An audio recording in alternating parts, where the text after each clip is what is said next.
Okay,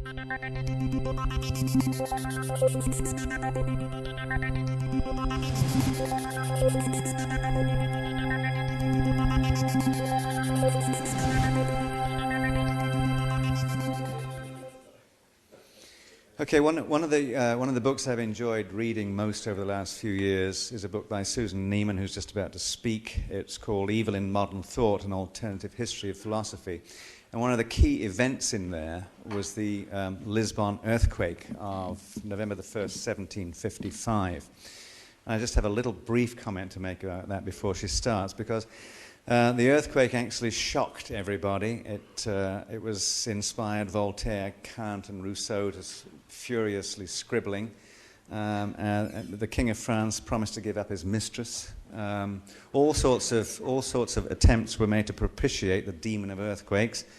And the English people grew so good, according to Horace Walpole, that nobody makes a suit now but of sackcloth turned up with ashes. So they were frightened. And they thought God was angry. But if you look at the issue of Science, Volume 305, 27 August 2004, there's a very nice paper in there which explains exactly what caused the Great Lisbon earthquake. And I think that's one of the things that we've been talking about today, is how to replace the lack of knowledge about certain things, which lead us to take certain positions, with information that allows us to shift up and improve our take on what is actually going on. So Susan is currently at the Institute for Advanced Studies in Princeton. She's actually the director of the Einstein Forum in Potsdam. And her new book that she's working on is Moral Clarity, A Guide for Grown-Up Idealists, which is described as a defense, I hope this is correct, a defense of the moral language of the Enlightenment as a foundation for a liberal worldview robust enough to meet contemporary challenges. Thank you, Roger. You're welcome.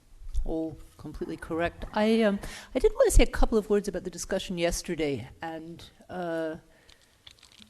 to some extent today, before I go into the two questions that Roger asked me to answer, having to do with morality without religion or with religion, or what one does instead or in addition, I cannot help but feel a real sense of foreboding in this conference that I didn't expect to find, although I've learned quite a lot.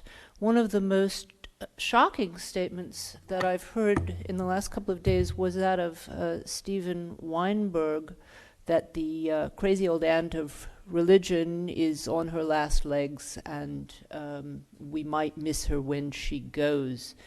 Now, for an extremely distinguished scientist who values statements based on evidence and not on wishful thinking, I had to wonder where he was getting his information, because although this might have been a statement you would make 25 years ago, it's certainly not a statement that makes any sense now, when we all know the rise in religion, and not just in religious participation, but fundamentalist religion, is the most interesting and surprising fact of the last, let's say, decade at the least.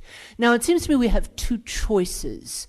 We can pull up the barricades, see ourselves as the Irish monks in the 6th century holding out the bits of treasures of civilization and wisdom in front of the barbarians, and occasionally shout beyond the walls as to, for the couple of people that might still be around to listen.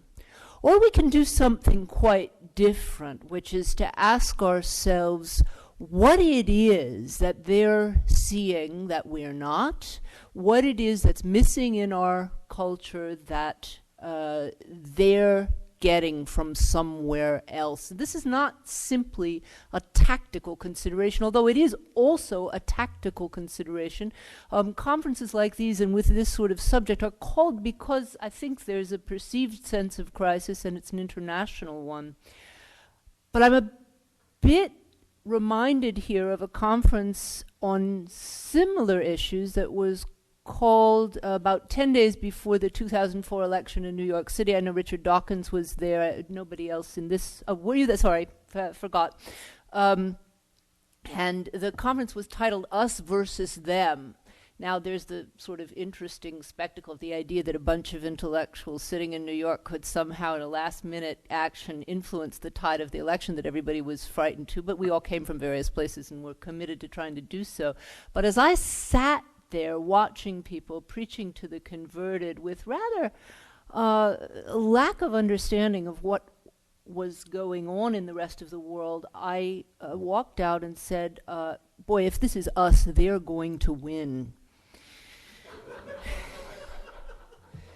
So it's partly a tactical question, but I don't believe that we can change our tactics unless we genuinely change our attitudes. Richard Dawkins is staring skeptically. Yes, I do mean, no, he does not say, I haven't said anything that'll offend you yet, good, because I'm about to, namely, I do think that what's going on in the world needs to be treated with at least the respect that's necessary in order to get some more understanding, and that is what I'm trying to do in the book that I'm currently working on.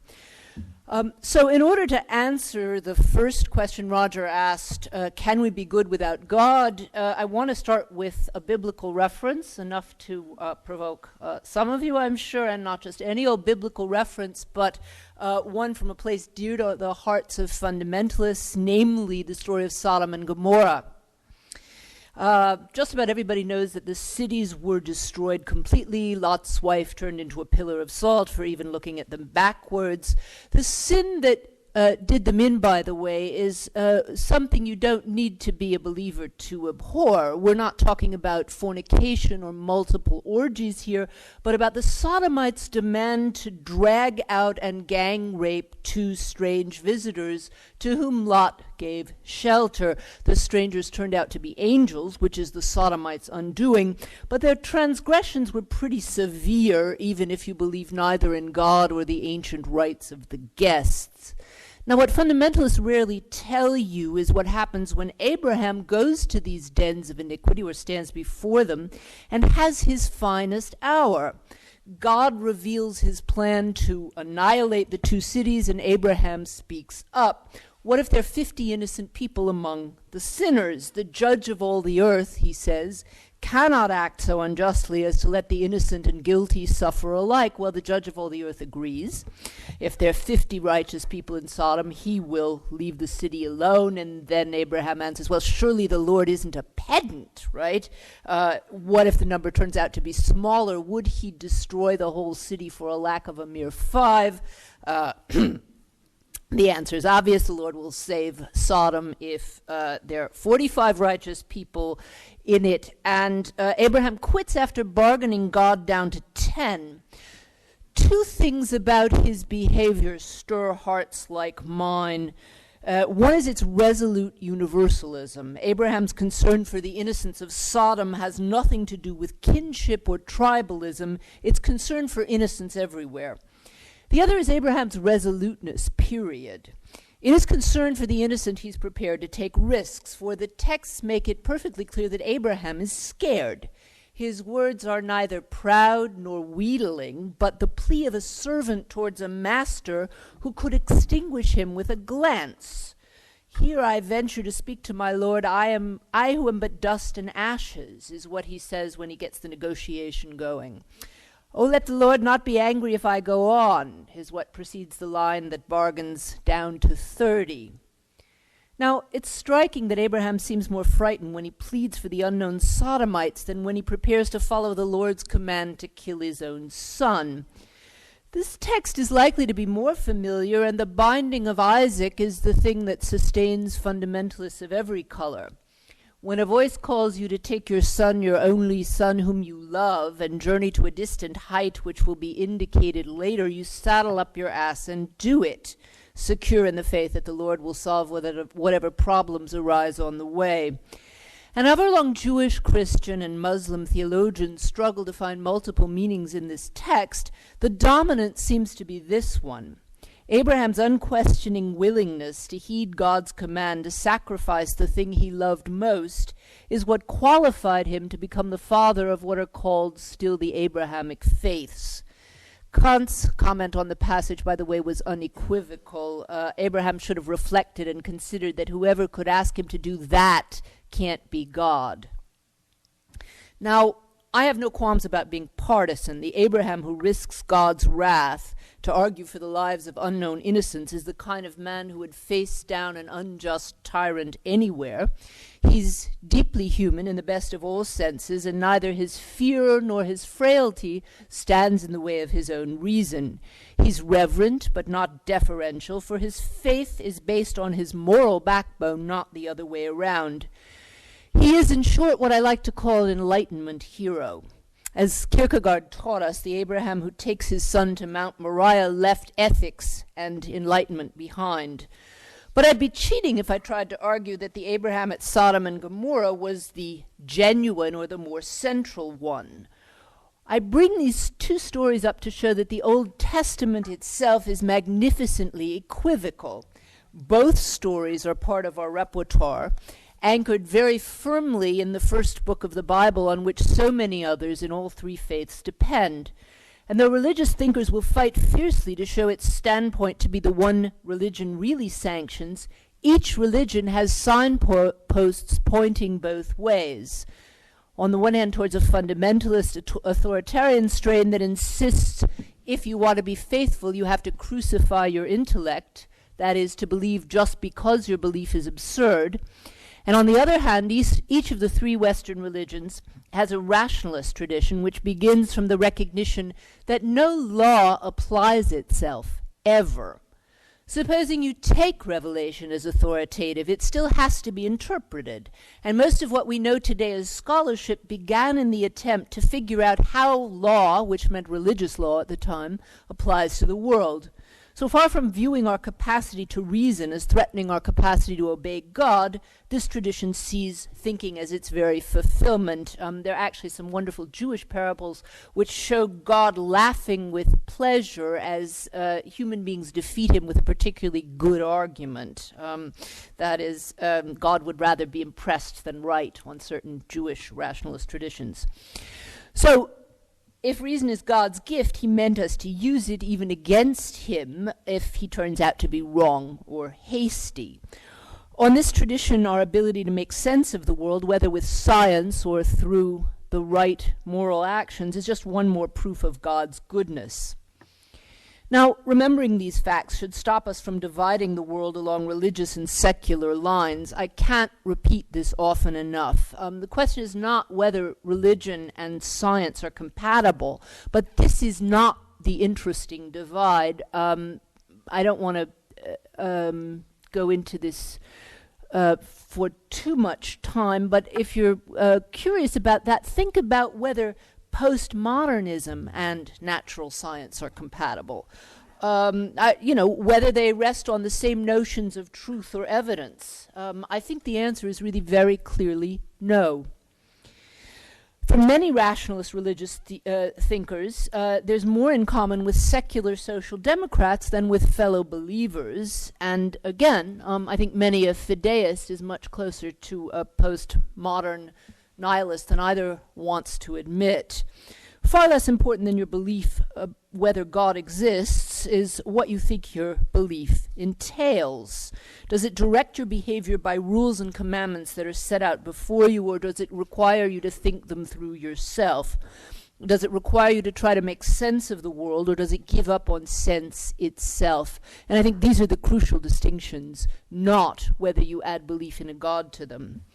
So even for those who believe it, biblical authority doesn't help much. They have to decide how the book should be read, and any serious reading of it will raise the question, are things good because God loves them, or does God love them because they're good? And as Steve pointed out, readers of Plato will remember this isn't even a question that's confined to monotheism. All right, Socrates was executed for alleged impiety. His crime wasn't atheism. He really did believe in the local gods, but for insisting that reason take priority over them. Goodness isn't arbitrary. Things must be good in themselves, which is what makes the gods love them. The gods' choice cannot make something good that's evil, even if they happen to be gods. Now, for fundamentalists, this sort of view not only expresses pride, but it's the first step down a path which God himself, if subject to any limits, including the limits of reason, is no longer God, hence no longer necessary. There are very interesting arguments about this. I mean, the one thing I really do have to emphasize, one hears some rather, some of the objections to religious thinking that I've heard during this conference really does proceed on the assumption that there haven't been religious thinkers. And honestly, there have been. And they think about these things. And even if you don't believe in the existential claims that are being made, it's really interesting material.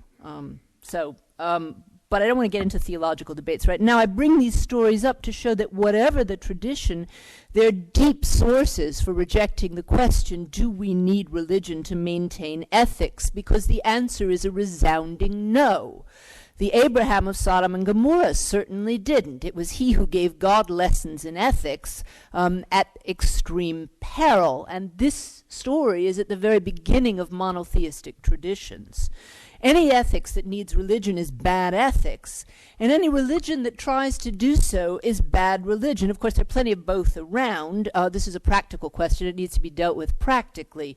But first, we should be clear that neither genuine religious nor genuine moral impulses will ever be expressed in views that tie the two essentially together. If you view religion as necessary for ethics, you've reduced us to the ethical level of 4-year-olds. If you follow these commandments, you'll go to heaven. If you don't, you'll burn in hell, is just a spectacular version of the carrots and sticks with which you raise your children. If you clean up your room, you'll get the cookie, and if you don't, you have to stay inside. Those of us who raise them know that however often we rely on bribes and threats, reluctantly, the ethical behavior we want to instill involves getting beyond bribes and threats. That is, we want to prepare our kids to be responsible and generous and straightforward, even when the rewards aren't forthcoming, as they often aren't, of course, in the real world. Serious believers, on the other hand, loathe the sort of faith that springs up in foxholes. The religious feeling they cherish cannot pertain to a being who can be bribed. I'll do whatever you say if only, please, you'll save me. They hold this attitude to be no better than that of a pagan who thinks the gods will protect him if he cooks a particularly tasty bit of entrail. True faith, they think, is not a matter of bargaining, but of gratitude for creation. Now, if you hold religion seriously understood and ethics seriously understood to be separate, you have to believe that things are good or evil independently of the sanction of divine authority.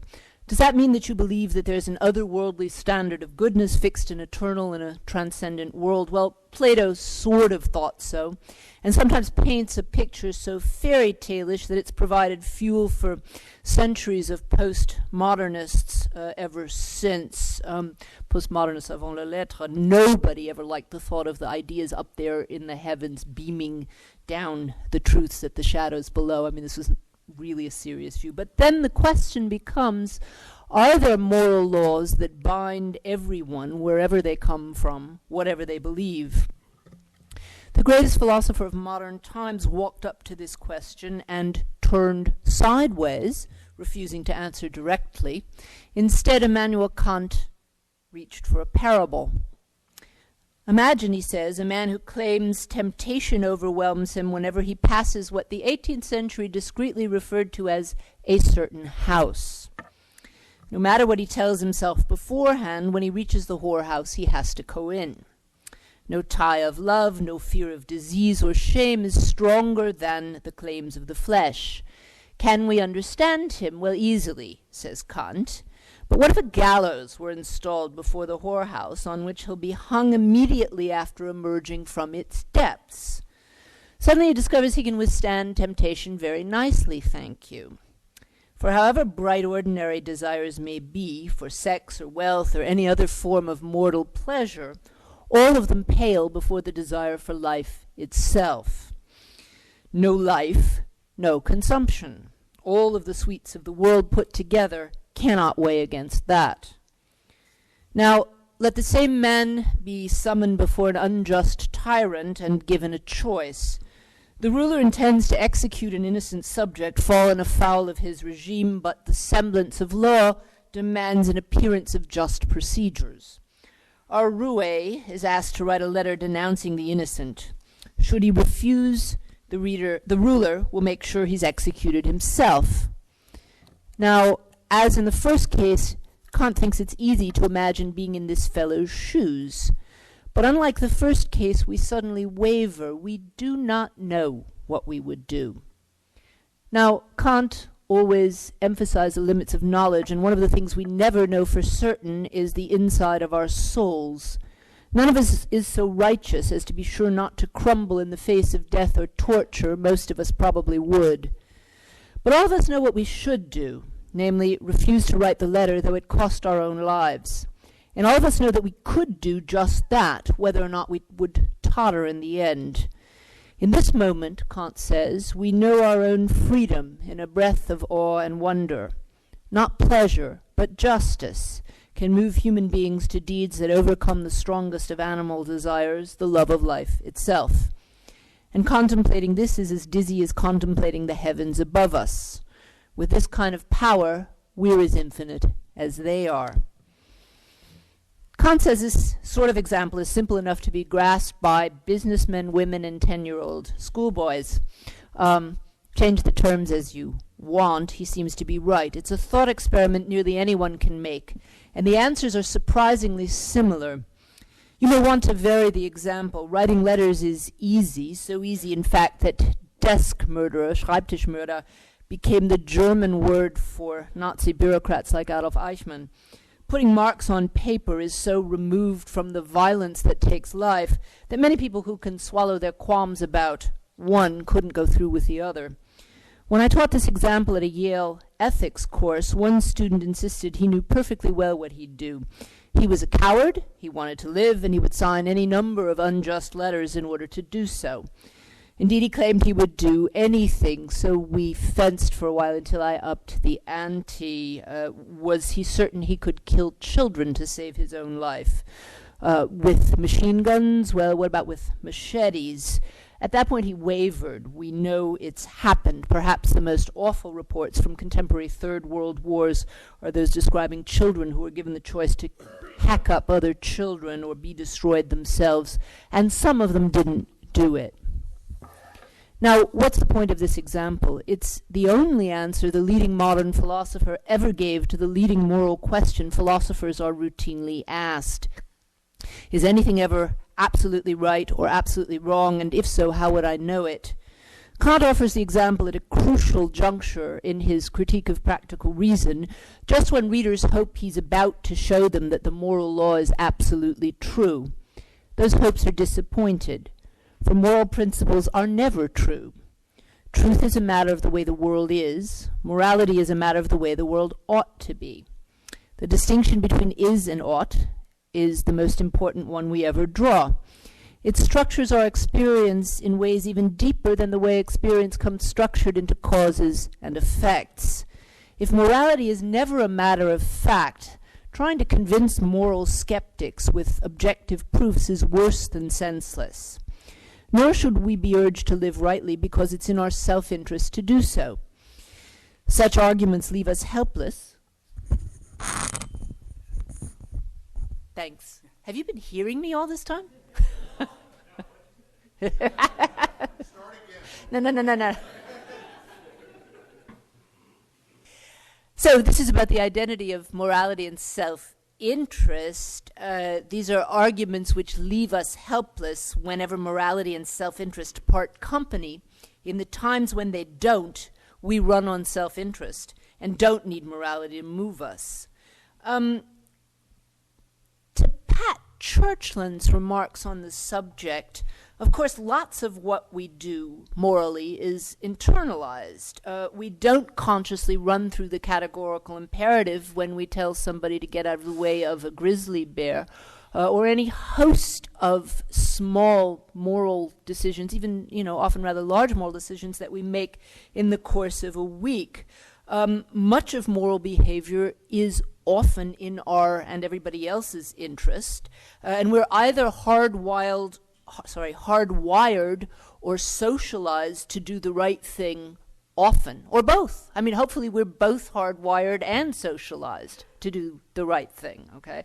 But I think it's a mistake to confuse the motive of our doing something with the justification of it, precisely because there are times when self-interest and morality do part company, but perhaps this is something we can take up in the discussion. To answer very briefly Roger's second question, whether there can be a science of morality, there can't be, because science is relentlessly about the is. I think this makes many great things, the humanities among them, not sciences, by the way. My German colleagues disagree about this so deeply that we can barely speak to each other about it, not because of the discussion becomes rancorous, but because of the inability to understand each other. I mean, for Germans, the humanities are so deeply sciences that you can't even call that into question. So I think science is a wonderful thing. I think it's one of the wonderful things in the world that human beings have created, and I don't think it's better or worse than the arts or the humanities, just as a side remark. So saying that morality isn't a science doesn't seem to me to demote it at all. That would be scientism. The idea that science is about description or the way the world is, and morality about the way the world ought to be, is so old and so easy to repeat that saying it can't add anything new to the discussion. I think the question really being asked, therefore, is how can we make people better if we can't convince them that it's good to do so in scientific ways, the way that we convince them that a new planet has been found or demoted or whatever it is that seem to be, clearly are clearer methods of persuasion. How do you answer the skeptic who wonders why he should be moral? Kant, known for abstraction, I think falsely known for an overemphasis on abstraction, actually says you do it by talking about heroes, people who risk their lives rather than resign themselves to injustice. We'll never know whether any person in particular, in history or fiction, really acted from pure love of justice, and deflating other people's heroes is easy enough. But when we engage in such discussions, each of us will imagine one person, at least, whom we believe defied death to do what was right. For that one, we will reject every attempt to trivialize her motives as resentful or petty. Such examples, as in Kant's gallows example, provide a glimpse of human dignity nothing else can replace, and lift us out of the world of sense into realms more exalted. I'm sure this kind of rhetoric will make people nervous, and because I'm trying to keep my discussion short, I'm not going to do anything right now to make you less nervous about it, except to suggest that, for a start, we're not going to make any progress against the fundamentalists in religion unless we understand that one of the things being sought there is a conception of human dignity, not of debasement and not of passivity, that secular Western culture is not providing at the moment. Part of my new book, Moral Clarity, is trying to work out an image of what I've called an Enlightenment hero, precisely to undermine certain notions of false heroism, including religious terrorism, by arguing that it's less a matter of a search for rules than a search for dignity. But perhaps we can leave that as a question for discussion. Thank you. Yeah. Okay, thank you, Susan. I think there might be some takers on your notion that there can't be a science of morality. Not on the grounds that it would demote it, but that it would just unnecessarily retard it. Let's see if we can find anybody who wishes to address those issues. Paul? I'll have to speak up then, won't I?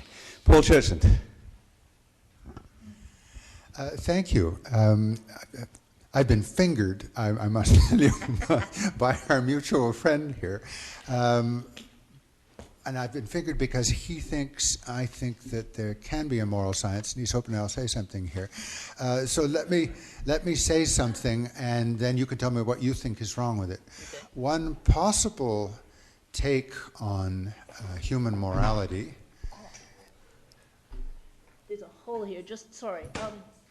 Yeah, go ahead. That's okay. One possible take is that, at least amongst advanced cultures, the prevailing moral orthodoxy, and that will include the political orthodoxy and rules for treating friends and raising children and so forth, is in fact the reflection of a long period of experimentation, social experiment. We live lives under a family of laws or rules or customs, and sometimes the shoe pinches, sometimes the wheels fall off, and our judges change the way they interpret the law, or our legislatures change the law or add to it.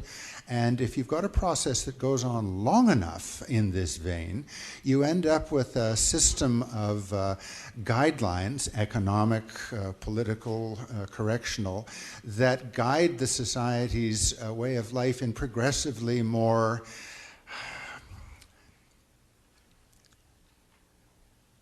well-informed ways. That is to say, we make moral progress at all of these levels. And it is a learning process. It's driven by experiment, sometimes painful experiments, over long periods of time. And when you look at things from this point of view, the slow advance or evolution of morality doesn't look so different from the slow advance or evolution of scientific knowledge. And it's just as much to be prized. Well, you'll be surprised that I actually agree with you, and I'm delighted to hear somebody make the claim that there is moral progress, because it's such a it can be such an incendiary thing to say, and it's a claim that I make myself and deeply believe in. But I don't think we make it as a matter of experiment. And take a couple of examples that I think are cases of serious moral progress in recent, historically seeing really quite recent times. The abolition of slavery was an absolutely major step, all right? And it's recent enough for us to have a fairly strong sense of what was meant there. I think you would actually find something close to universal consensus that humankind stepped forward when we decided to abolish slavery, even though, we've come up with other forms of exploitation, but that there was a major step made and in a direction that we think we ought to continue to go. What sort of experiment got made there to suggest that human beings have equal rights and that entails that you can't enslave some of them? I just, the notion of experiment there falls away, it seems to me. That's one example. So you set them free, and then you realize, gosh, they're not property. They're people with souls like me. However you parse the notion No. of The soul. experiment took place before, and we discovered that we came to see, or people outside came to see, that slaves were living in misery. They weren't having the joys of raising their own children to maturity. There were conflicts between the slave owners and the slaves. There was a segment of humanity that was denied a whole range of possible kinds of flourishing. And this sort of realization has come sooner or later to almost every civilization, even going back to ancient Greece and Rome, that this isn't worth it. The advances you gain, and so we change our customs. But you had, I'm not sure how important the disagreement between us is, but let me just make two further comments. You had in the American South a very serious body of literature and of people making speeches and discussing to the order that the Southern system was the more moral one. It was the more genuinely humane one. That the Northern form of exploitation was in fact much more brutal and caused much more pain and suffering than Southern slavery. And the studies that I've read on the subject are really quite equivocal. That is, it seems very hard to weigh the suffering caused by leaving people homeless and working 14 hours a day, 7 days a week, and living in horrid conditions and so on, and having no one care for them in sickness and old age. It's hard to weigh that with the fundamental indignity of being someone else's property and knowing that even if they treat you reasonably well, it's contingent and you belong to them. I mean, those are two quite different values.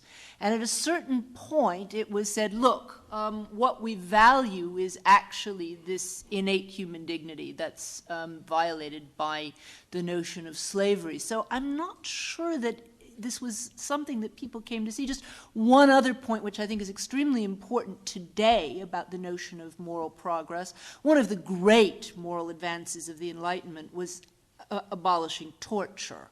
And it's interesting to think about how far we've come when we think about the fact that 300 years ago, in virtually every square of every civilized city, certainly in Europe, torturing people to death was something not just that took place, but that you would have taken your children to go and see on a Saturday afternoon, right? I mean, that's what was happening. Now, the question is, what did people learn empirically when they decided, oh gosh, drawing and quartering actually causes too much suffering? I think we'll, put it out. I mean, I don't think that there's a fact that changed there that somebody had to realize. I think the example, by the way, is particularly important because while it shows that there can be moral progress, it shows that it's absolutely not necessary, and there can also be moral regression, as in the case of the current administration. But I don't see that what's taking place somehow when Bush decides to legalize torture and thereby cancel one of the major achievements of the Enlightenment. I don't see, he had, right? I mean, many achievements of the Enlightenment, but that one in particular. I don't see that what's happened is that there's something that he doesn't know that he could somehow be tutored on. That's such a good answer. I have to give the microphone. Jim Woodward over there. Yeah, I want. Can you hear me? No, but we can, but it won't go on tape. That's the issue. That's the limiting factor here. Well, I wanted to just say a couple of quick things about this issue of the role of empirical information in moral thinking, reasoning, and so on.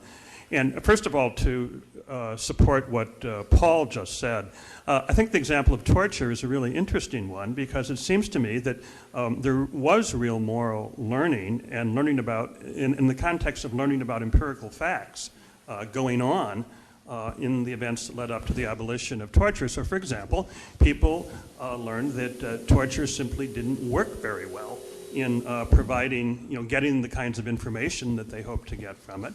They learned something, again, that the current administration doesn't seem to understand, that you can't sort of localize torture if you try to, set up a system in which torture is allowed only in very specified circumstances. It tends to sort of get out and infect everything, and it attracts people with the worst sort of motivations and so on and so forth.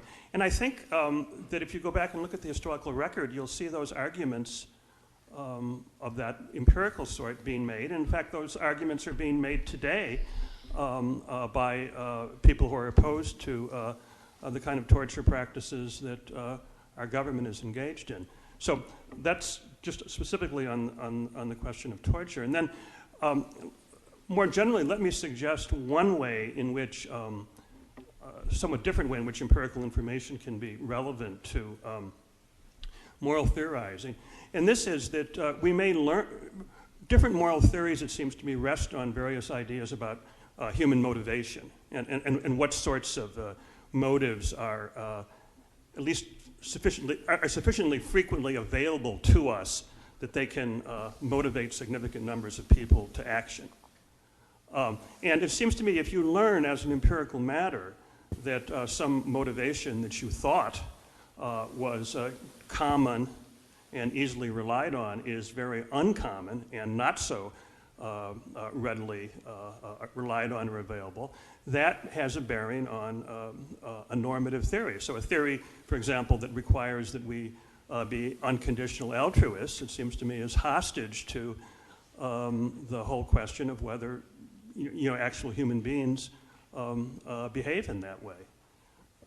So what I'm suggesting is that empirical information about motivation can act as it can help sort of constrain the space of possible moral theories, even though you don't get in there anything like a derivation of an ought from an is.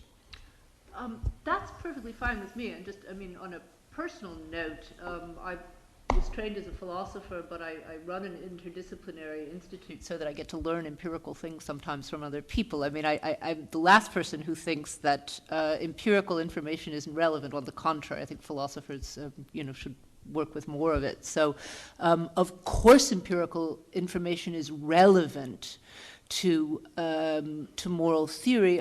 I'm just arguing that it's not determinant. And again, the torture case is.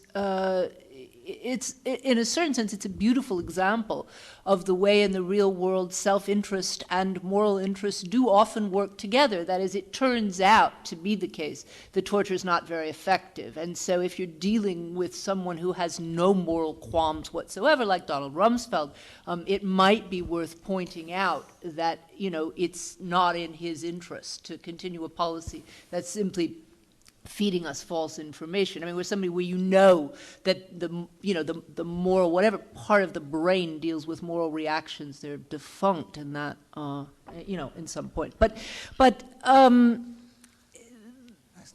it's a good thing that we've found that out. It's a bit of argument that we can use to make abolishing torture more appealing to people. But supposing it did, the whole point is, you're talking about two very, very different levels of objection, right? Supposing it were true that every time you tortured someone, they actually revealed what you couldn't get revealed in some other way, would you then continue torturing? Because one of the problems with those arguments is that someone like Rumsfeld or whomever will be able to come up with a case of somebody who was tortured and did reveal something that intelligence wanted to know. There'll be 70 other cases in which it didn't, but they'll be able to come up with one case, and then what do you say? Well, it's all right? Scott Atran, you've been waiting to ask a question. Yes. Except for the gratuitous remark about Rumsfeld, I found this talk to be one of the most enlightening, a sort of little flicker as I watch this audience drive like blind car racers off a cliff. I think in science there is progress. This is the case, and postmodernism may doubt it, but I think it's wrong. But in politics and ethics, not in the cases of the grizzly bear, but in the politics and ethics and history, progress is, if anything, fitful and it's reversible. As Menachem Begin once said, civilization is intermittent. And liberty and freedom are recurrently won and lost in alternating cycles of war and violence, and there's no evidence whatsoever that that is changing one iota. And I don't see although there may be in some ideal world the possibility of a scientific moral ethics, I certainly don't see in this audience the slightest indication that people here are emotionally or intellectually equipped to deal with the facts of changing human knowledge in the context of unchanging human needs that haven't changed much since the Pleistocene. And I don't see there's any evidence that science is being used to try to understand the people you are trying to convince to join you. So, for example, the statements we've heard here about Islam in this audience are worse than any comic book statement that I have heard about it, and make the classic comic books look like the Encyclopedia Britannica compared to what we've been hearing here. Statements about who the jihadis are, who a suicide bomber is, what a religious experience is, except for one person. You haven't the slightest idea. You haven't produced one single fact. You haven't produced one single bit of knowledge. Not a single bit. Every case provided here is an N of 1, our own intuition, or one's self-intuition, except for Rama, who had an N of 2, one brain patient. Okay? Luckily, we had some diversity. And from there, generalizations are made about religion, about what to do about religion, about how science is to engage or not engage religion, about what is rubbish and what is not. It strikes me that if you ever really want to be serious and you want to engage the public to make it a more peaceful and compassionate world, you've got to get real. You've got to get some data. You've got to get some knowledge. And you can't trust your own intuitions about how the world is. Be scientists. There is no indication whatsoever that anything we've heard about other people shows any evidence of scientific inquiry. Would anybody like to respond to that? We actually, let me just say that there was a suggestion there that we need to deal with religion. We actually do have Loyal Rue here who can put us on the straight and narrow on that for a moment. And then we have Mazrin Banaji and Beth Loftus here, who I think could inject, I hope, some of a response to what Scott just said. So perhaps the easiest thing to do would be, instead of starting a debate on that, given the time, is to move on to Loyal and then have those two talks. Is that okay?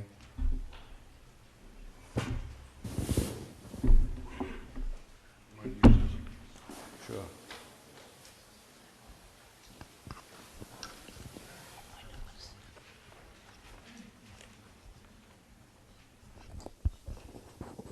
Well, I don't know about the straight and narrow part of it. All right. The twisty. I'm glad to be here. I think it's pretty clear, I think, to all of us now that... No, I forgot to mention Loyal Rue is at Luther College, and is professor of theology and history of religion, and is a two-time Templeton Award winner. So. It's actually philosophy and religion, yeah. Well, it's pretty clear, I think, to all of us that the issues we're dealing with here are complex. We've heard lots of different voices. And the issues are also consequential. There's a lot at stake. And so I want to help us try to get at, we've heard some about the religious mind or religious mentality, and I'd like to help us try to get to one way of thinking about the nature of religion, because I think that's an important thing to sort out. First, let me just indicate that I think it's possible to both generalize and naturalize religion. There's a view out there, sort of postmodernist notion, that it's impossible to generalize across cultures, that every culture is sui generis, that there is no commensurability between cultures, and I think that's probably wrong, and I think we can, in fact, seek out some cultural universals and come up with a general theory of religion. There's another widespread notion out there that suggests that you cannot naturalize religion, and this is, I think, in part due to the influence of a great historian of religion, Mircea Eliade, who said that religion is really about the sacred, and since the sacred cannot be naturalized, you cannot naturalize religion. Well, I don't think religion is about the sacred, actually. I think we can make a distinction between the goal of religion, the motives of religion, and the function of religion. Those are all teleological notions, but I think the goal of religion is one thing. When I was a kid, growing up, like everyone else, I assumed that religion was about God, and that the goal of religion was to come into some sort of relationship with God. And I think for most devout people, that is what religion is about. That's the goal of religion. The more I looked at religion and religious behavior, the more I could see that beneath the goal of religion, there were motives at work in religion, and I saw that these motives were primarily therapeutic and political. So I got thinking religion may be on the surface about God, but if you dig down a little bit, it's really about therapy and politics. That is, it's about personal wholeness, and it's about social coherence. And so if those are the motives of religion, I looked at that very carefully, and the more I looked at these motives of religion, the more I saw a biological function, which happens to be reproductive fitness. Now, I think that's pretty reductionistic, and if that's the case, then I can try to defend that later on. But anyway, what I want to suggest, so we have those differences between the end or the goal, the motives, and the function. I think we can understand religion if we can sort out the structure of a religious tradition. I think there is an underlying structure behind all religious traditions, and I think we can sort out the functions that religion performs, and I think we can say something about the origins. So if we understand the structure, the functions, and the origins of religion, I think we have a good understanding of what religion is. I can't say much about the origins today, but I think I'll try to say something about the structure and the function. In my view, all religious traditions are narrative traditions. They have at the core, at the center, way down deep, a myth, a story. And it's not just any old kind of story, it's a special kind of story. Is that me fading away, or is that something else?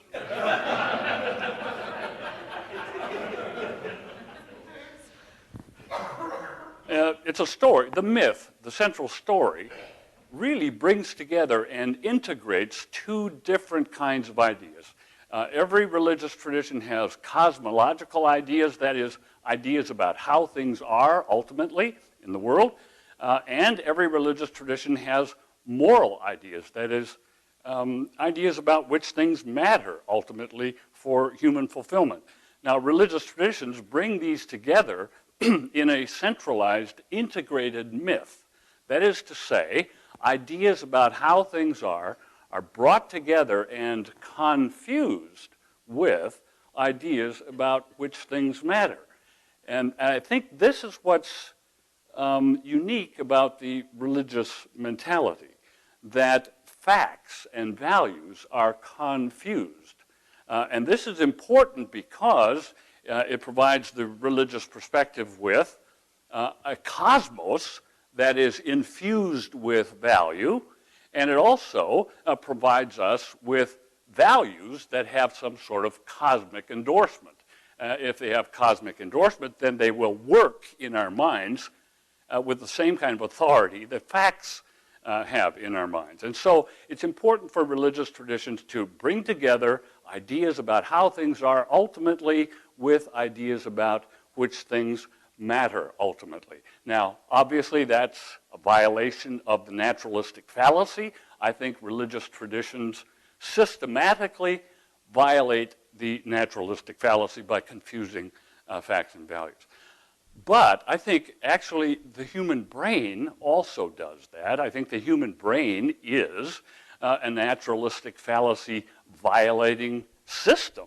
I mean, think about it. Every good brain has to do three things. It has to sort of figure out what's going on in the world around and somehow encode information about the world around. A good brain also has to map what's going on in the world within. That's the sort of biological value system inside. And a good brain has to bring those two together so that it can invent some sort of adaptive behavior. And so all I'm suggesting here is that a myth, in a way, does this sort of function on a sort of cultural level. It brings together facts and values. Which suggests then that the central myth of a culture, and this is I don't think we can overemphasize this, the central myth of a cultural tradition provides us with a single vocabulary, okay, a unified vocabulary that gives us an ultimate explanation for all facts. At the same time, it gives us an ultimate justification for all values. A single vocabulary that justifies values and explains facts. Now, how does that happen? I think it happens. I mean, what can bring these, link these two together? I think in religious traditions, what does that for us is metaphor. We have these metaphors that can somehow integrate facts and values. Now, the metaphor in the Abrahamic traditions, that is the dominant metaphor, is the metaphor of God as person, the personal God. This brings together facts and values. It provides the ultimate explanation for facts, the ultimate justification for values, because, in fact, God is the creator of the world, creator of all reality, and God is also the author of the moral order.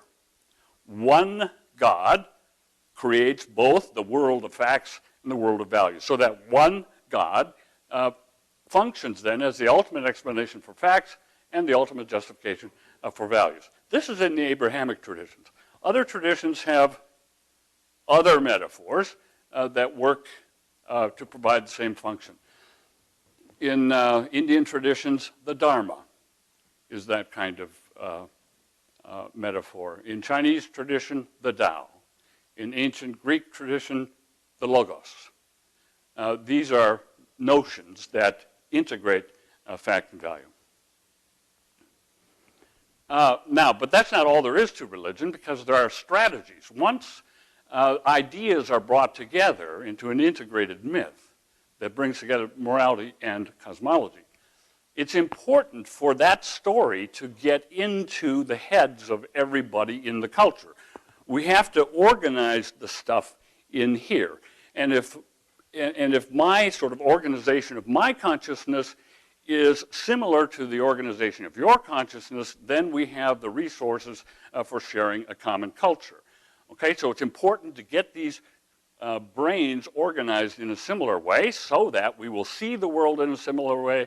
We'll have a sort of intuitive understanding of what problems are and so on.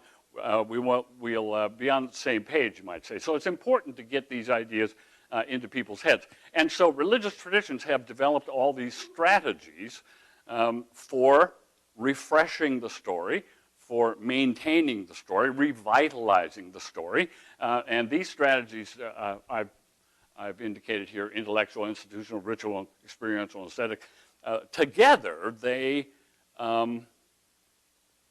constitute a kind of full court press on the consciousness, right? I mean, these strategies are constantly, it's like keeping a religious tradition together is like sweeping water into a pile. If you've never tried that, you should try it sometime. It takes a lot of work to keep a story alive. And this is what these strategies do. Religious traditions have intellectual strategies. That means they have philosophers or theologians or pundits that are on hand to clarify the myth, to interpret the myth, and also to defend the myth against criticism from the outside. There are institutional strategies. Somebody's got to decide when we're going to meet. Somebody's got to decide who gets to be a priest or a priestess. Somebody has to decide polity, internal polity for sorting out disagreements within the tradition, and so on. There is also the ritual dimension. Scott Atran is really good on this. If you want to hear more about that, you should ask Scott. Ritual tradition, ritual strategy brings people together so that they can watch each other's behavior in this communal setting. It's also the case that in ritual, when the story is sort of relived, the individual can map on his or her individual story to the cosmic story. Okay, I think this is partly what's going on in the Christian Mass. In the Mass, you have the death and resurrection of the Christ figure, and the individual can map onto that. Everybody here knows what death and resurrection is about. You've had setbacks, you've had losses, you've had to pick up the pieces, dust yourself off, and get going again. You've had to keep on going when things are rough. That's crucifixion and resurrection. And so when we go through the Mass, you can sort of see how that story is, in a way, my story. And ritual helps us to do that. There is also the aesthetic dimension of religious traditions. I think it's a really interesting story to look at early Christianity. Early Christianity never got itself going until it got its art. And so there has to be some sort of objective way, some sort of tangible stuff that gets out there that can excite the imagination of individuals, and so that they will take on the story. Then there is the experiential strategy. Every religious tradition that I know of recommends that individuals have some sort of religious experience. This makes a religious tradition empirical in a way. I mean, if you have a religious experience, that is a personal, direct validation of the story, and it will keep the story alive. It'll keep your head organized around the story. If you talk to God this morning and you come in and hear a demonstration that God doesn't exist, you wouldn't even hear that because you've had this direct experience. And so all these strategies are working together to not only help articulate the story, the central story, but to revitalize it, to keep it active, to transmit it from brain to brain, to keep ourselves organized around this story, so that, okay, now here comes the sort of political and psychological motives, so that we can achieve personal wholeness, that is personal fulfillment, and social coherence. Now, it's my view that we've got to achieve both of those things at the same time, and that's tough, because in a way they compete with each other. Individuals are in competition with society. I mean, everybody wants more from the group than they're entitled to, and the group, for its part, is always demanding more of the individual than the individual has to offer. So personal wholeness and social coherence, while they are mutually dependent, they're also in conflict with each other. And so this is difficult to achieve both of those simultaneously. But I think that's one of the things that stories, religious traditions do. They help us to achieve these things simultaneously. And now we come to the biological function. I think that our best chance as a species, okay, other species have different strategies, but our species, the name of the game in our species is achieve sociality and achieve personality. That is to say, if we can achieve personal wholeness and social coherence simultaneously, we thereby maximize our opportunities for reproductive fitness. So this is what story does for it. That's the way it's structured, and it functions to enhance personal creativity or personal wholeness and social coherence. Now,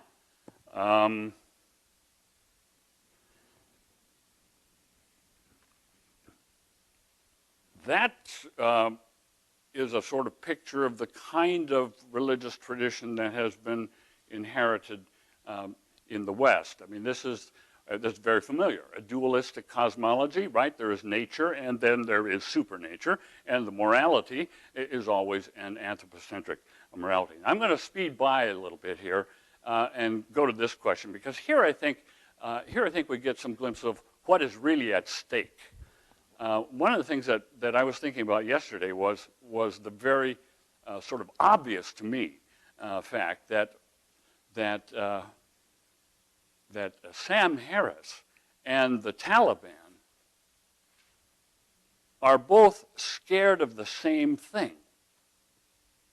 Right? I mean, Sam Harris told us that, hey, we can lose it all, right? I mean, there's this recognition that our life together, our civilized order, is a fragile thing, and by God, we could lose it all.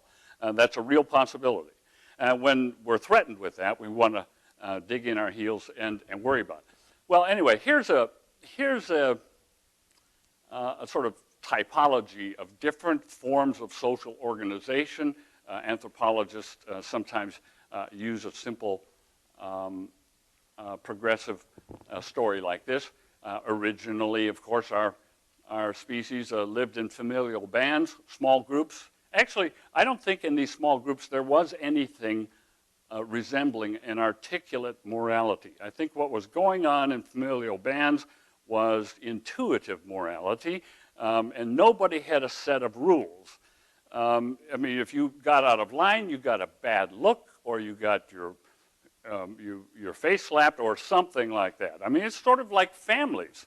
When I'm at home with my family, everybody knows what the limits are. Everybody knows what they can and can't do without any articulate morality. It's only when we get to counterintuitively large social groups, right? I mean, at the level of familial bands, I think morality is pretty much ordained by our genetic inheritance. But when we get into tribal alliances, counterintuitively large social groups, then we need an articulate morality. And when we have an articulate morality, we have to have a story that will justify that morality. And so I think that's where religion originated, in that complex transition from familial bands to tribal alliances. There we got religion. And as we made transitions to more complicated, larger forms of social organization, we had to retell the story so that we could legitimate the instruments of power and the institutions and so on that exist at the higher levels. So as we made a transition from tribal alliances, which were pretty much egalitarian, pretty much sharing equally, when we made the transition from that to chiefdoms, where the chief owns everything and is not egalitarian, the chief sort of hands things out, we had to have a new story that would legitimate the role of the chieftain. And as we made a transition from chiefdom to nation state, we had to legitimate the bureaucracy on principles of rational principles of collective civil life. And so we had to have a new story to go along with the transition to the nation state. Now here's where I think things are getting really difficult. This is why I think our conversations here are so consequential. We're stuck really with a choice between transcending this insane notion of 182 or 181 sovereign, independent nation states. And we could, in fact, transcend that nation-state system to achieve a kind of global federation. Or we could default back to something a little bit less, perhaps even back to chiefdom. And if we default all the way back, we'll go back to family bands. Well, let's see. One of the things I want to say here is that whenever you get into one of these transition periods, you see sort of widespread, almost systematic breakdown of personal wholeness and social coherence. Things get really tough, and people start looking crazy, and social institutions begin to break down. That's a sort of edge of chaos effect, perhaps. But we have now the possibility of transcending this. How far do you think we're going to get into the 21st century if we have 181 sovereign states that refuse to cooperate in any meaningful way at all?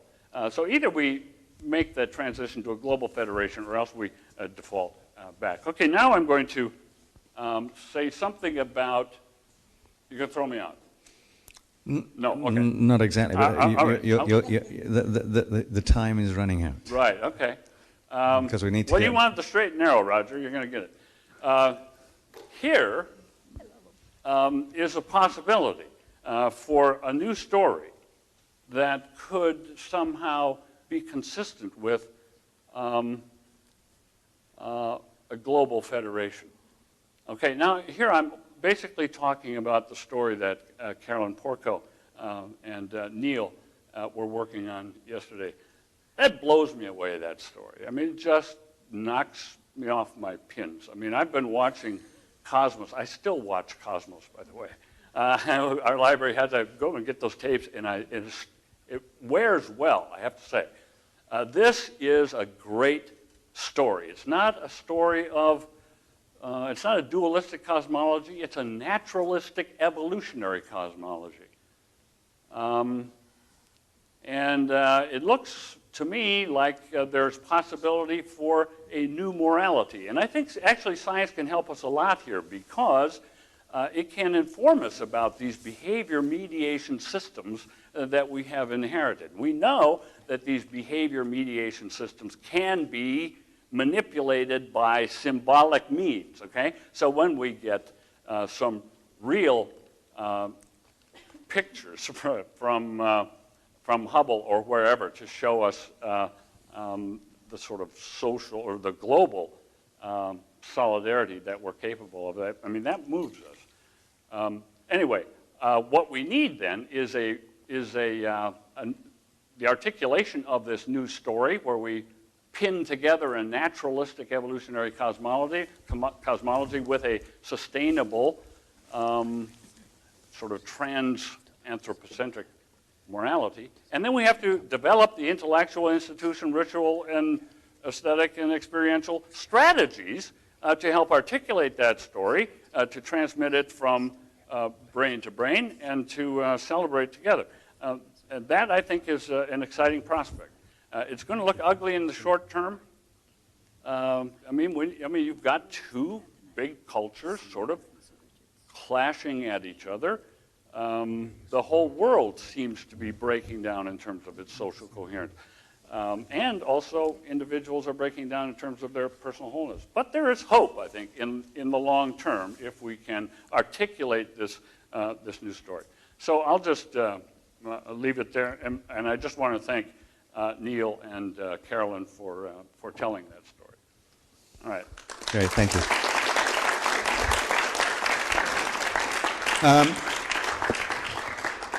Because of certain travel constraints, we really need to hear from Beth Loftus at this point, and then we'll go to lunch, and then we'll be hearing from Mazarine and Richard after lunch, so, and a group of other people. But let's at least hear from Beth Loftus to begin with. Now, do you have your movie to set up? I think your people set it up.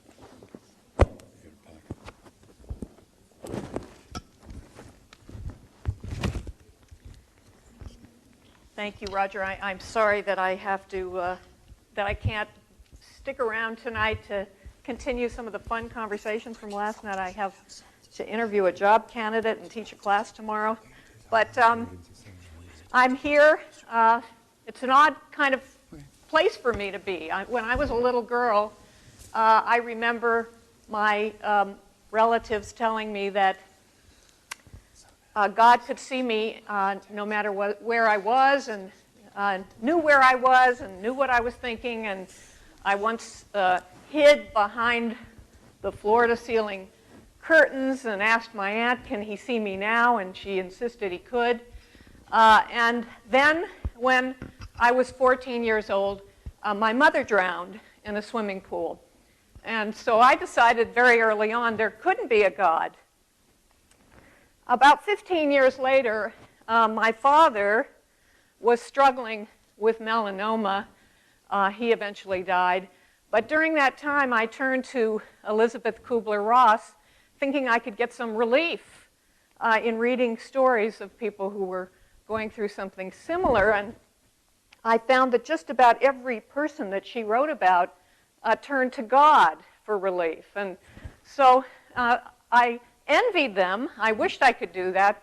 It certainly seemed like it would be less unhealthy than turning to vodka, but it just wasn't my kind of relief. And so I grew up to be a psychological scientist who has spent 30 years studying how we plant false beliefs and false memories in the minds of people. And so I guess I keyed in on some things like, I guess it was only 24 hours ago or so, from the very first set of talks that we had, when we heard Steven Weinberg say that we need to wake up from the long nightmare of religious belief, and anything we can do as scientists to weaken the hold of these beliefs we ought to be doing. And Sam Harris talked about religious maniacs and the responsibility of science to use that science to help correct dangerous beliefs. And so I thought, well, I know something about beliefs and memories. Maybe my science could be put to this use. I don't want to get rid of all beliefs. I want Joan to be able, when she's having personal difficulties, to turn to faith if she wants to do that. But I'd like to figure out a way to, and I haven't thought about this before, to put my science to use to getting rid of dangerous beliefs. There might be a lesson in another war that has occurred over the last 15 years where we have changed a lot of minds. I'm talking about 10 to 15 years ago where many psychotherapists believed that millions of people were harboring repressed memories of sexual brutalization. They were completely unaware of these experiences, and through a therapeutic process that might involve hypnosis or dream interpretation, guided imagery, they could lift the veil of repression, become aware of these experiences, and then be cured. And we saw thousands of individuals then coming up with these allegedly repressed memories, sometimes of years of brutalization. Sometimes these individuals develop memories of being forced into satanic rituals where they had to participate in animal sacrifice and baby breeding, baby sacrifice, the works. Sometimes they develop multiple personalities, and it got so that three, like 3 Faces of Eve, was not enough. You had to have 100 personalities or several hundred in order to be anybody. How did this happen? Well, the virus spread in the form of mental health professionals who started, primarily in North America, and then exported this, I don't know if you'd call it a meme or whatever, this set of ideas to Europe, especially Britain, to Australia, New Zealand, and other parts of the world in the form of workshops and continuing education programs where the psychiatrists and psychologists who were participating in this activity would then teach others how to dig for allegedly repressed memories. And thousands of people then sued their parents and their former neighbors and their former teachers and anybody. Well, this isn't happening so much anymore in as short a period of time as 15 years. So what happened? How did we have such a sea change of attitude in such a short period of time? I'll tell you, and I don't know if this is the answer for the dangerous religious beliefs that are leading to evil behavior, but one ingredient, I think, has to do with litigation. A number of these individuals who got sucked into this process and began to believe that their parents had molested them, maybe they sued their parents or got them prosecuted, whatever, the families got destroyed, they started to realize that their memories were false. Now, how did that happen? From the point of view of a memory scientist, it's very interesting to me how someone sheds a belief that they've held for a year or 2 years or 5 years or whatever. For one thing, their insurance ran out, and so they no longer were able to afford the psychotherapy that was bolstering and propping up this belief system. And the group therapy that bathed them in a love bath for holding these beliefs about themselves as victims ended as well. And then these retractors turned around and sued their former therapists for planting false memories. A woman in Minnesota got $2.6 million against Dr. Humanansky. Several other of the patients of that particular psychiatrist also recovered large sums of money. A $10.6 million settlement against a psychiatrist in the hospital in Chicago, where responsibility was laid for making the woman think she was a multiple personality patient, and then working on her young children and making them believe that they had multiple personalities, requiring several years of psychiatric hospitalization. That's why that award was so big. So we don't see so much of this activity anymore. Insurance companies have explicitly said, if you do recovered memory therapy, we're not going to cover you. And so this idea has seemed to have faded away as the leaders of the movement, one by one, found themselves on the wrong side of a lawsuit by a retractor or a retractor's family who was badly harmed by these activities. Well, my own work in a related area has to do with planting false beliefs and false memories. And I spent 30 years or so getting people to believe all kinds of incredible things. I and other psychological scientists who work in this area have managed to convince people that they were lost for an extended period of time in a shopping mall as a child, that they were frightened and crying and ultimately rescued. Others have convinced people they had accidents at family weddings, or they were attacked by a vicious animal, or they had a serious indoor or outdoor accident. It's not that hard to plant false beliefs and false memories in the minds of people. And so maybe we could use some of this methodology that we've learned to get people to hold these beliefs and to act on them and put these ideas to use in correcting some beliefs that we might think are pretty dangerous, either taking beliefs away from people or inserting, new and useful and healthy beliefs. I had the pleasure of a visit by Alan Alda, who was doing a one-hour special on memory for Scientific American Frontiers. He hosts that program. He's a science buff. He loves his job now because he gets to go around the world, talk to scientists everywhere. And on this occasion, he came to the University of California, Irvine, and I tried to plant a false memory in his mind. And I want to, it's an 8-minute film. It'll teach you a little bit about the kind of methodology that we use. And maybe then I invite you to think about whether some of these strategies might be developed for solving some of the problems that we are talking about here today.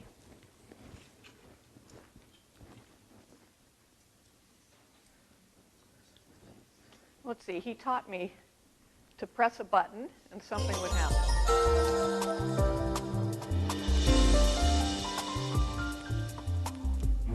A nice setting for lunch where the grad students... We're still on the campus of the University of California, Irvine, where along with her students, Elizabeth Loftus has invited me to a picnic. It's good. Oh, this looks very good. Yeah, well, have a seat. Okay.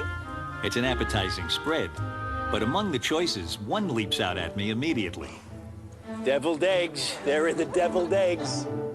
Now, to understand why I'm so taken with those eggs, we have to go back a couple of weeks. Can you pass a plate, Alan, please? Sure. Okay, great.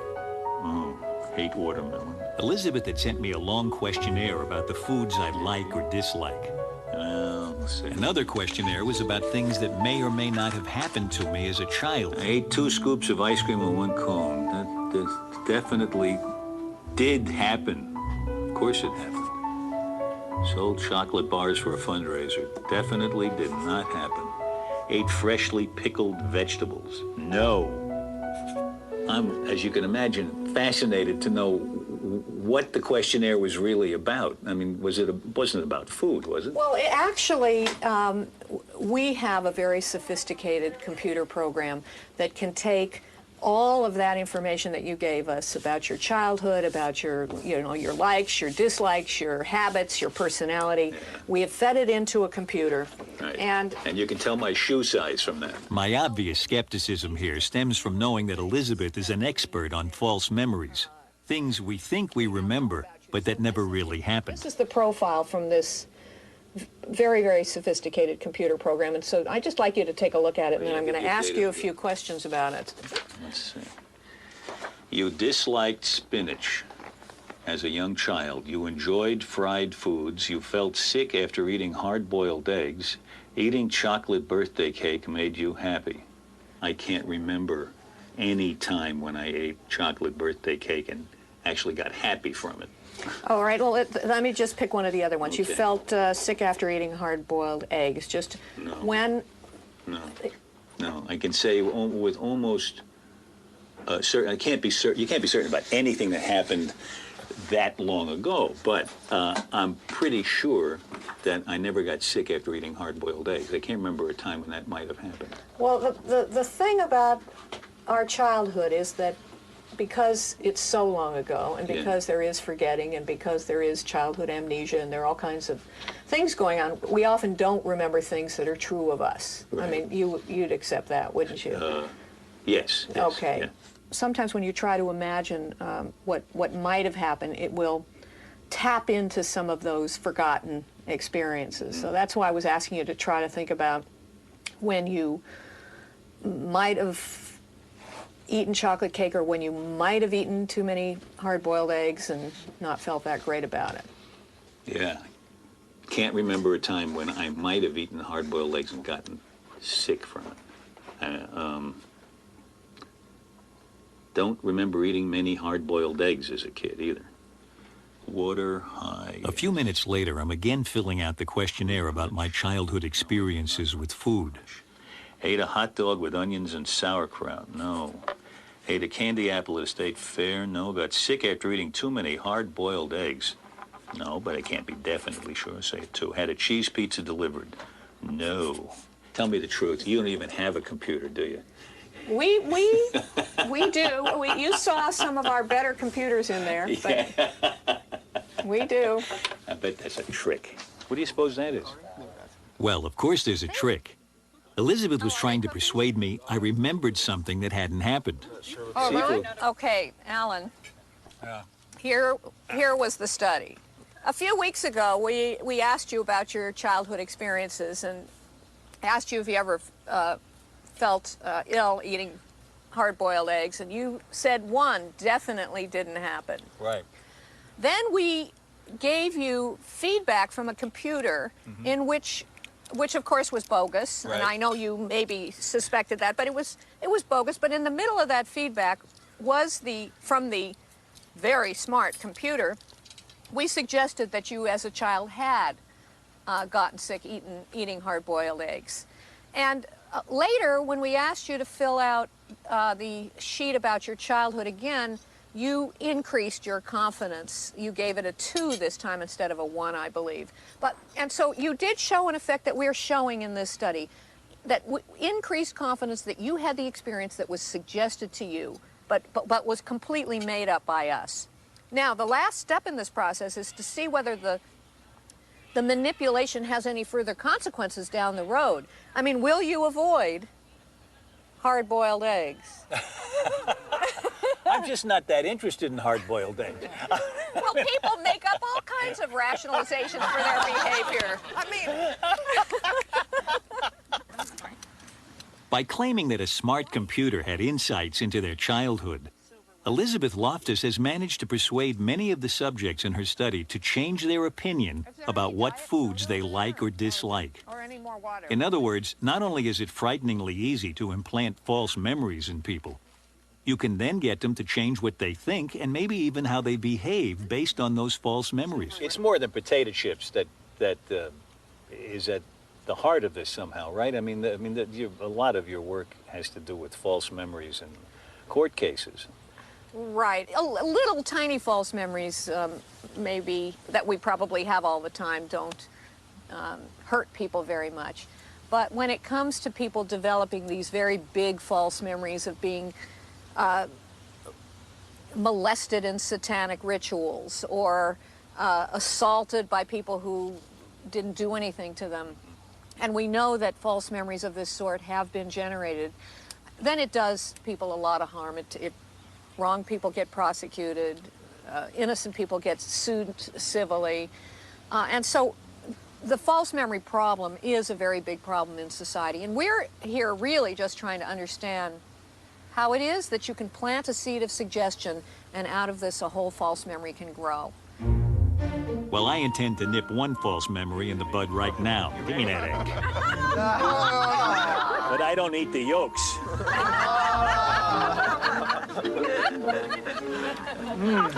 That's good. Lights.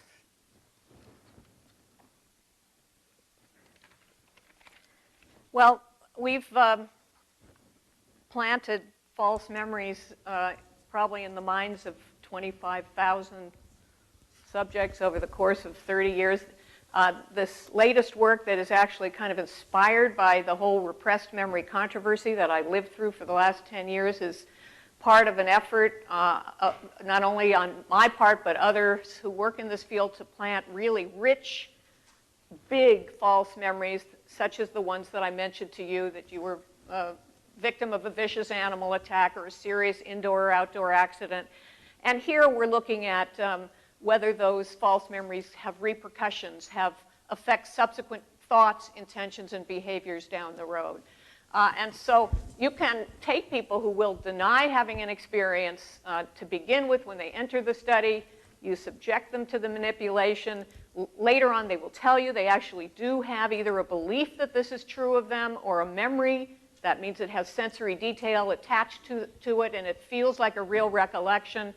And so I guess I throw this out to you. Is there some possibility that this kind of approach to the problem of changing what people think and maybe correcting some of those dangerous beliefs is something that we ought to be looking into for purposes of the concerns that have brought us, many of us, here today. So thank you for listening, and Alan for helping me. Actually, can I just ask you a quick question? I'm not sure. Did Alan get sick afterwards or anything? Pardon? He didn't get sick, though, did he? No. In fact, he wasn't falling for this. He would not have. He did show increased confidence on this scale, but he never would have developed, if he'd been in the actual study, he wouldn't have said that he had a memory or belief. So he's in the 60% who aren't influenced. Right. I think it's also important that when you, just let me make one point, which is when you said what happened and you talked about insurance companies and all sorts of things, I think you forgot to mention that you happened as well and that you played a huge role in this at great personal loss as well. I think you ought to be congratulated for what you did. So there was questions from Ram. Already has a mic, Terry. Yeah, very elegant presentation. I do have a question. Like you study memory, I study perception and vision.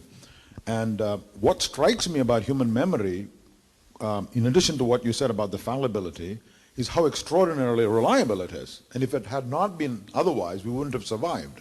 It's astonishing how good our memory is. I can say the same thing about perception. I can produce illusions which violate common sense, and then you find out what causes the illusion. But this doesn't prove that vision is highly fallible. It proves under ordinary circumstances it's extremely good, but using contrived stimulus, I can produce an illusion which illuminates the mechanisms of perception. And would you agree with that? Well, I mean, obviously memory serves us very well, and we wouldn't be able to get up in the morning and know where the bathroom was and how to make the coffee, and so reading the paper and so on without it. Maybe it is that psychologists often like to focus on errors. They're kind of more interesting, but you know, in my career, I study errors that are devastating for people because they're the reason we have 187 approximately DNA exonerations that are on the Innocence Project website, people who have been wrongfully convicted of crimes they didn't do. So, yeah, we probably shouldn't lose sight of the fact that memory often works well, but I think these errors are very important to be looking into. Just like planes fly, and most of them don't crash, but when one does, you know, we study it to death. So, you mentioned differences between people in their ability to be implanted or suggestibility. How does that vary with age? Well, people have looked at individual differences in susceptibility to these kinds of influences. And you're asking about age. I mean, we do know that young children are more susceptible than older children and adults. Also, there is some evidence that the elderly are more susceptible. But those are the only age effects. The one individual difference variable that seems to correlate with susceptibility is, are you someone who has lapses in memory and attention? So are you someone who frequently can't remember, did I do that thing, or did I just think about doing it? I mean, I have that a lot with, you know, at least once a week. I can't remember if I shut the garage, and so like I go back, and I always have shut it, but I just have to do this. But fortunately, I live on campus, so I don't go out of my way too much.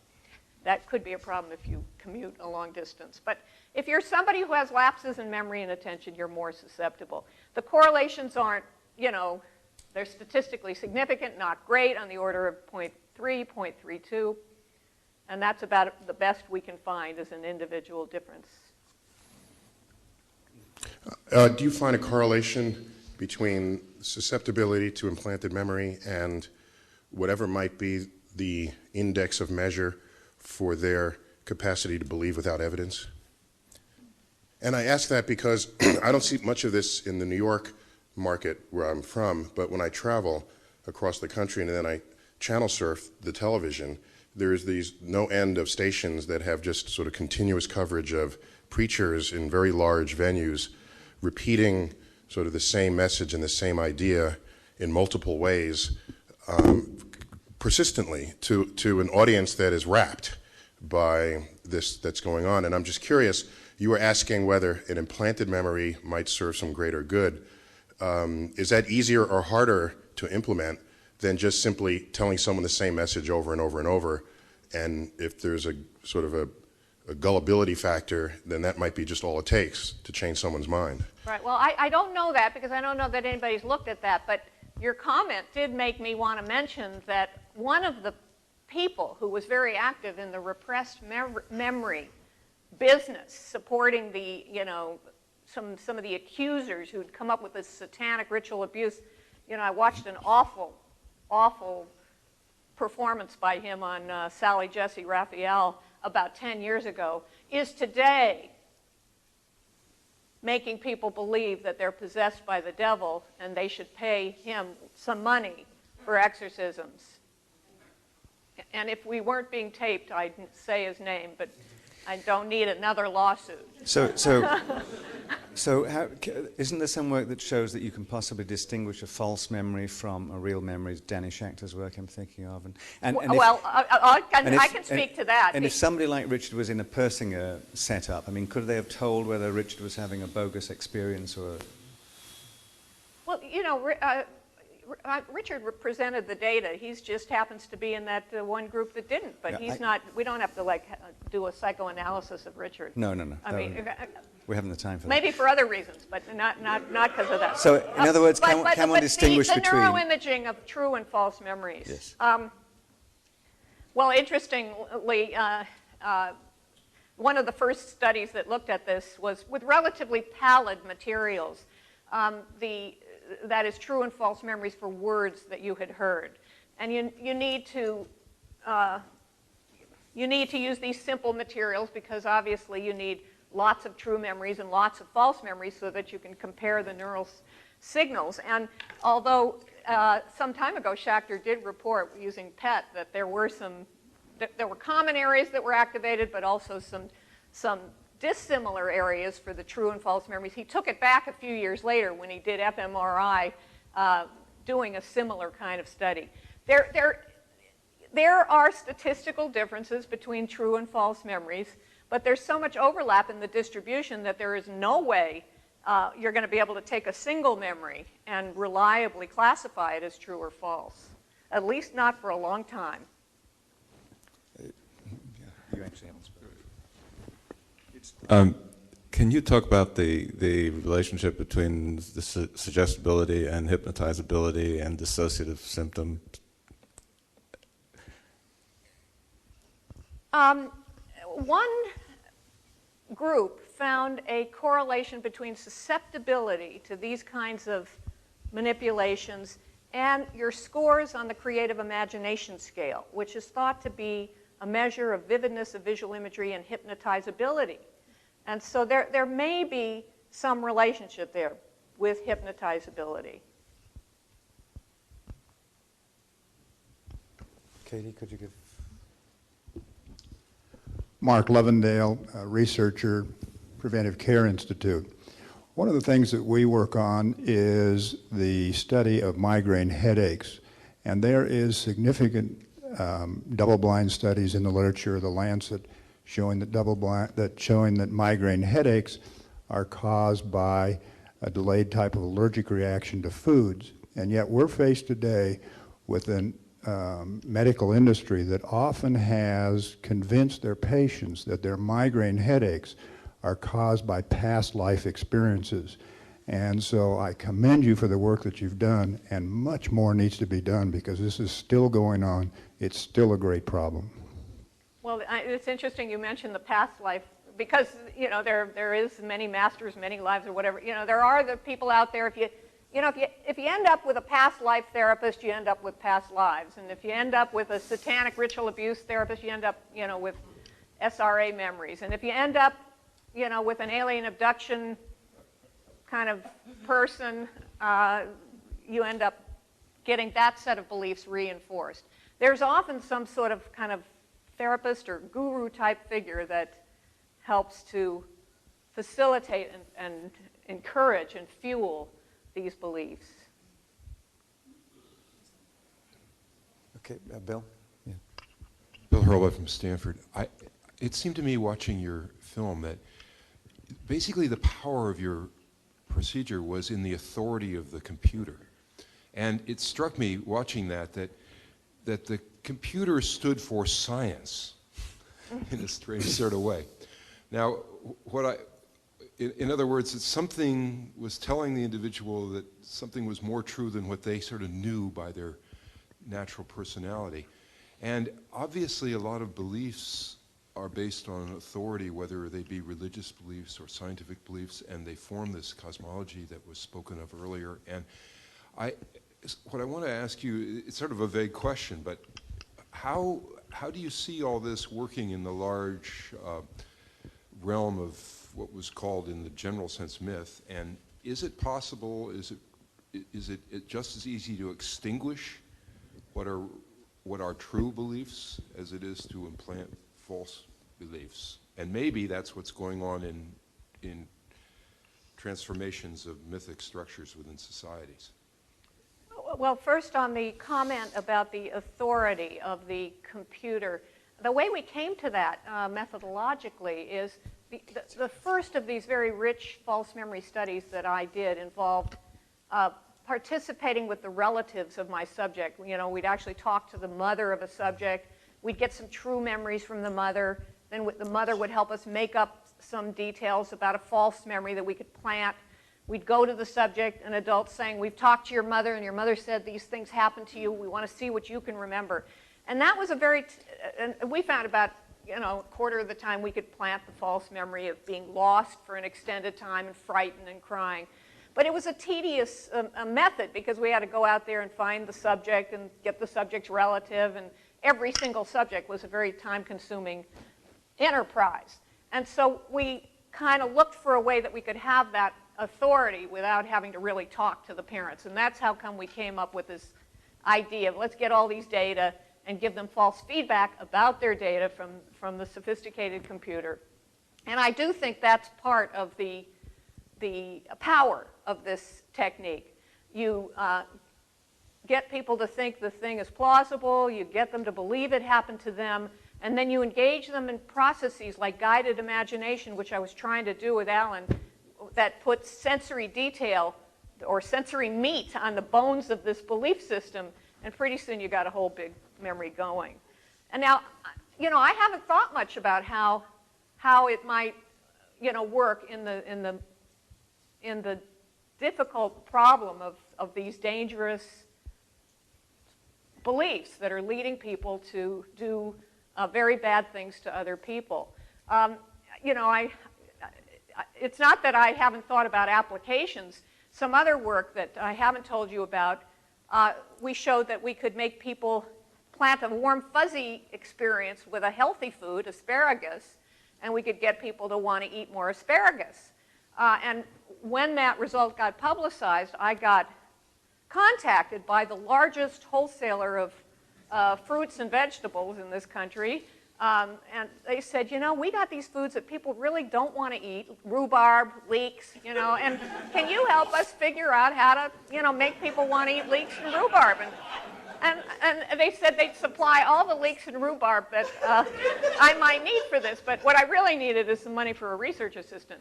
You know how that is in the university. But in any event, so I do think there are probably a lot of applications, and I'd like nothing more than to be able to, think about terrorists and their evil behavior that might be based on wrong-headed beliefs and figure out how we might do something with them. But I don't know what that's going to look like yet. Well, let's hit Rama and then get back up to Scott up there and see if that deals with his jihadis in any sort of realistic basis. Rama?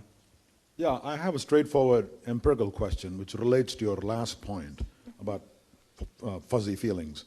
And also relates to the question asked earlier about distinguishing a false belief from a true belief. And I'm wondering, supposing I convince you, I implant a false belief that Roger did something nasty to you 15 years ago, and you start believing this. Now, the question is when Roger approaches you, you start saying, well, yeah, he did something nasty. But what I'd like to know is if I measure your galvanic skin response, would you also emotionally respond to him in a similar manner? In other words, can I uncouple these two so that your false belief is primarily a confabulatory, high level, which one is inclined to think it is, but not your gut level, your limbic system knows better, and you go and shake hands with him and say, hi, Roger. Well, I can tell you my prediction. Partly, let me just say that we did something similar to that. We made people believe that when they were a kid, they went to Disneyland, and they had a very unpleasant experience with the Pluto character, that Pluto persistently, uncomfortably, and inappropriately licked their ear while they were there as a child. And we found that people then don't want to pay as much for a Pluto souvenir. So that's the consequence, the long-range effect. Now, we didn't measure emotions in this particular work, but my grad student, Cara Laney, who is just finishing her PhD and will be going off to England to teach at Leicester after she finishes, did ask about the emotionality of true versus false memories. There's only one study out there that has looked at that, and that is Rich McNally at Harvard's study and his collaborators with the alien abductees, these people who believe they were abducted by aliens. When they think about their abduction experiences, when they listen to scripts of their own personal abduction experience, they show a whole lot of physiological arousal. They show as much arousal as they might show for other traumatic, seemingly genuine traumatic experiences. They show as much arousal as people who haven't been abducted show for their truly traumatic memories. So that's why I believe that I would get a physiological reaction. And what Cara is doing in her dissertation, what she's done now, because she'll be defending soon, is she's got people who have true upsetting memories, And then false upsetting memories, like you witnessed your parents have a physical fight, or you caught your parents having sex. Those are two of her items. These are self-reported emotions, but she shows, you know, they're just sort of indistinguishable, the emotionality associated with true and false memories. So that leads us to be able to say now that, you know, just because it's detailed, just because it's confident, just because it's delivered with emotion, it doesn't mean it really happened. So here are two constraints on applying your discoveries to Sam's jihadi problem. First, most jihadis join the jihad through friends, about 70%, about 20% through kin, and almost always now through the internet. There's no gurus out there.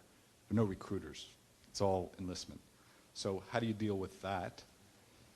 Second, just a theoretical point, core religious beliefs are not false. They lack truth conditions entirely. They are literally senseless, like Aristotle's four-footed idea. And those are entertained in the mind quite differently than false beliefs. So the question is whether those kinds of techniques can both elicit and suppress counterintuitive beliefs without truth conditions. Yeah, I just don't know the answer to that. I mean, I think a bigger problem is that or maybe another problem that's related to this problem is that we deliver these suggestions. They're very personalized. So it's personalized feedback and a lot of authority, and we are one-on-one with the subjects. And so if you want to influence people on a mass scale, like the producers of leeks and rhubarb would need to, then somehow you have to cull the active ingredient in this methodology and find a way to present it on a mass basis. And so maybe it's some sort of advertising campaign that's going to reach people, but I don't know what it's going to look like. Would you mind just saying that I actually didn't quite follow the Aristotle thing? Oh, yes. I was lost. So there's a sort of classical philosophical distinction between propositions, which have truth conditions and can be truth or false, and pseudo-propositions, which literally have no meaning, no truth value. And those are usually statements that have the form of propositions, but which violate sort of innate ontological categories. And Aristotle, in the categories, used the idea of four-footed idea. I mean, it's just something we can't even make sense of. And those kinds of ideas are used a lot in metaphors, like woman is wheat. I mean, what does that mean? You just say, it's a figurative expression, now let's give a meaning to it. And many core religious beliefs are very much like that. I mean, there's lots of experiments showing it, that again, they lack truth conditions, but they're senseless, and because they're senseless, they can be entertained as true. P is true, and then, okay, it's true, now let's find a meaning to it. And that meaning shifts quite phenomenally from person to person, and even from time to time. Let me just give you an example. So if you take a 10 Commandment, here's an experiment we did. Take a 10 Commandment like, thou shalt not bow down before false idols, okay? You give it to a person, you do a Dawkins origami experiment. You give it to a person in a room, and you say, okay, what's the meaning of this? And then you invite someone else into the room, and you say, okay, give them the meaning of this.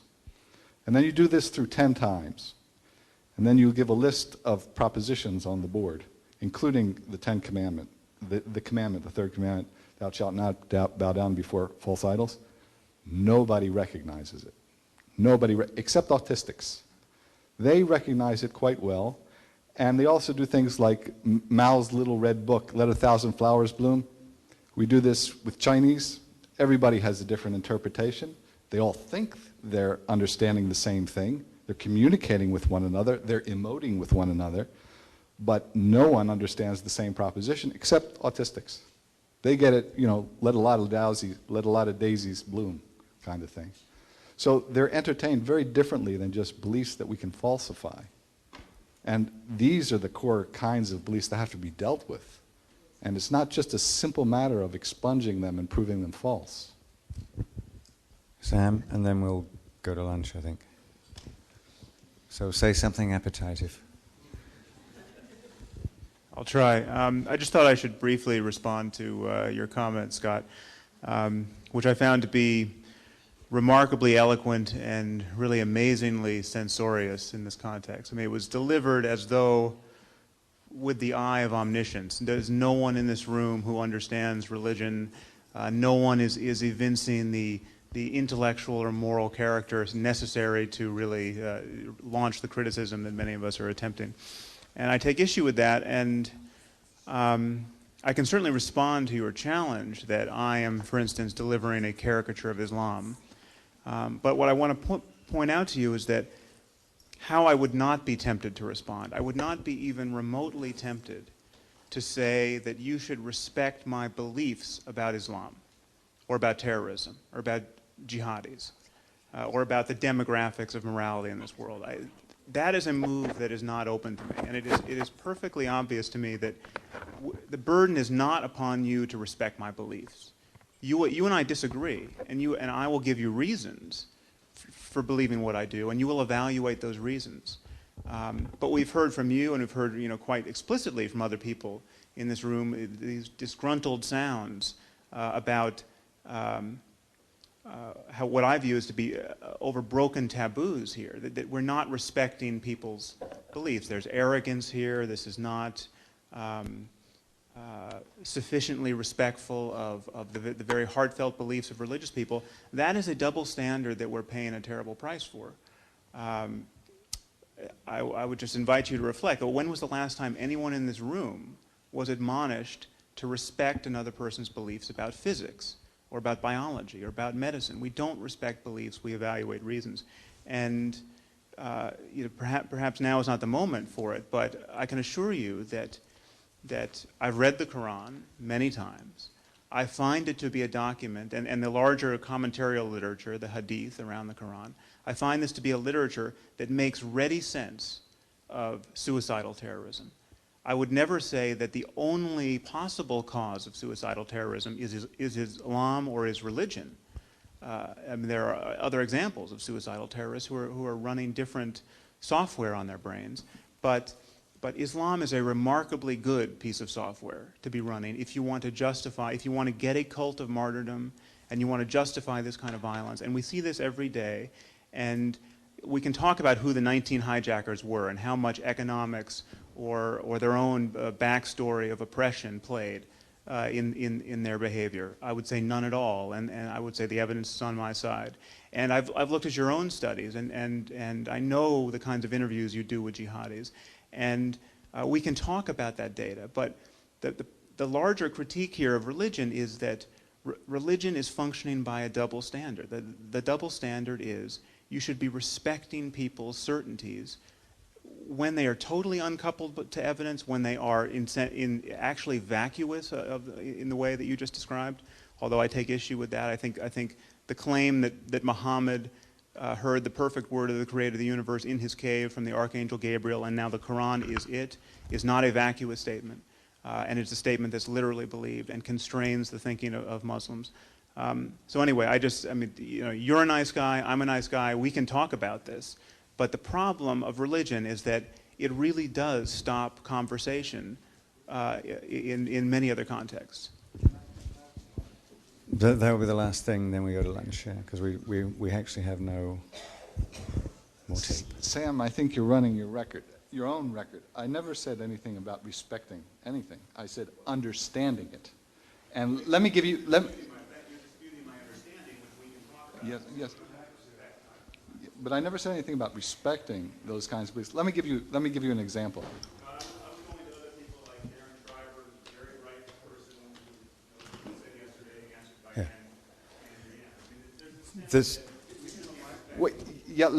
Let me just respond to this one. Well, but there's only one mic, and it sounds like a very interesting discussion. And we've got.